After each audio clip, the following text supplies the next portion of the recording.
এসে গেছে শীত, আর শীতের সিজনে সবাই প্রায় জলপাই আচার তৈরি করছি। আমিও একবার করে খেয়ে নিয়েছি, তবে আজকে বানিয়েছি একটু বেশি করে, যাতে করে সারা বছর সংরক্ষণ করে খেতে পারি। আসসালামু আলাইকুম, কেমন আছেন সবাই? আশা করি যে যেখান থেকে আমার এই ভিডিওটি দেখছেন সবাই নিশ্চয় ভালো আছেন, সুস্থ আছেন। আলহামদুলিল্লাহ, আপনাদের দোয়ায় আমিও ভালো আছি। জলপাই আচার করার জন্য এখানে আমার হাজবেন্ড 5 কেজি জলপাই এনে দিয়েছে। এখান থেকে আমি হাফ কেজি রেখে দিয়েছি তেলের আচার করার জন্য, বাকিটা আমি টক ঝাল মিষ্টি এই সিম্পল আচারটা করে নিচ্ছি। জলপাইগুলোকে ভালোভাবে ধুয়ে একটা পাতিলে বসিয়ে দিয়েছি সিদ্ধ হওয়ার জন্য। আমি সাধারণত জলপাই সিদ্ধ না করে আচার তৈরি করি, তবে আজকে একটু পরিমাণে বেশি, আর বলতে পারেন টকটা ফেলে দিচ্ছি যাতে করে চিনির পরিমাণটা কম লাগে। কারণ এই আচারটা আমার ছেলেরা অনেক পছন্দ করে, তবে টক ওরা একটু খেতে পারে না। আমার আবার টক ভীষণ পছন্দ, তবে মা হওয়ার পরে তো বাচ্চাদের পছন্দটা আগেই প্রাধান্য পায়, তো সেজন্য এখানে আমি টকটাকে কমানোর জন্যই সিদ্ধ করে নিয়েছি। তারপর এটাকে ভর্তা করে নিচ্ছি। জলপাই খুব সহজেই কিন্তু সিদ্ধ হয়ে যায়, খুব অল্প সময়ের মধ্যে সিদ্ধ করে নিয়েছি এবং ভর্তাগুলোও করে নিচ্ছি। দেন এর মধ্যে চুলার উপরে প্যান বসিয়ে দিয়েছিলাম, আর প্যানের মধ্যে সরিষার তেল দিয়ে দিলাম। জলপাইয়ের আচার হোক বা যে কোনো আচার, সরিষার তেল ছাড়া তো কোনো উপায় নেই। তো এর মধ্যে দিয়ে দিলাম কয়েকটা তেজপাতা আর কয়েকটা এলাচ, দিয়ে দিলাম কিছু রসুন থেতো করে।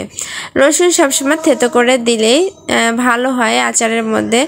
এরপর দিয়ে দিলাম একে একে শুকনো নর্মাল যে মশলাগুলো খাই, যেমন ধনিয়ার গুঁড়া, জিরার গুঁড়া, হলুদের গুঁড়া, লবণও দিয়েছি।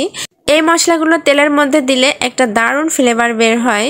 আর এরপরে দিয়ে দিলাম এই যে ভর্তা জলপাইগুলো। এখন এই তেল মশলার মধ্যে জলপাইয়ের ভর্তাটাকে খুব ভালোভাবে মিক্স করতে হবে। এই সময়ে চুলার আঁচটাকে একেবারে লো করে রাখতে হবে, না হলে নিচের দিকে লেগে যেতে পারে। লেগে যাওয়া মানে আচারের 12টা বাজা। যাই হোক, হুঁশ থাকতে মরণ নাই, তাই চুলার আঁচটাকে লো করে জলপাইটাকে রান্না করে নিব। যখন শুকনা শুকনা ভাব হয়ে আসবে তখন এর মধ্যে দিয়ে দিব পরিমাণ মতো চিনি।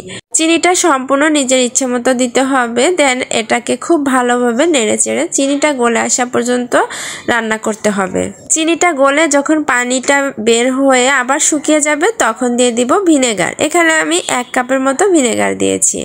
ভিনেগারটা দিলে আবার তো পানি পানি হয়ে গেল, তো আবারও এটাকে শুকনো অবস্থায় আনা পর্যন্ত নাড়তে থাকতে হবে, রান্না করতে হবে। এরপর এর মধ্যে লাস্ট পর্যায়ে দিয়ে দিলাম হচ্ছে 5 ফোড়ন, সাথে একটু বেশি করে সরিষা আমি এর সাথে গুঁড়া করে নিয়েছি।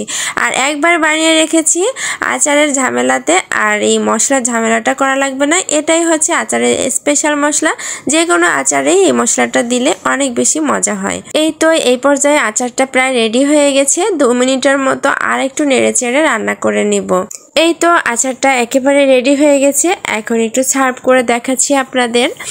সার্ভ করা হয়ে গেলে এটাকে আবার ঠান্ডা করে কাচের বয়ামে সংরক্ষণ করে রাখবো।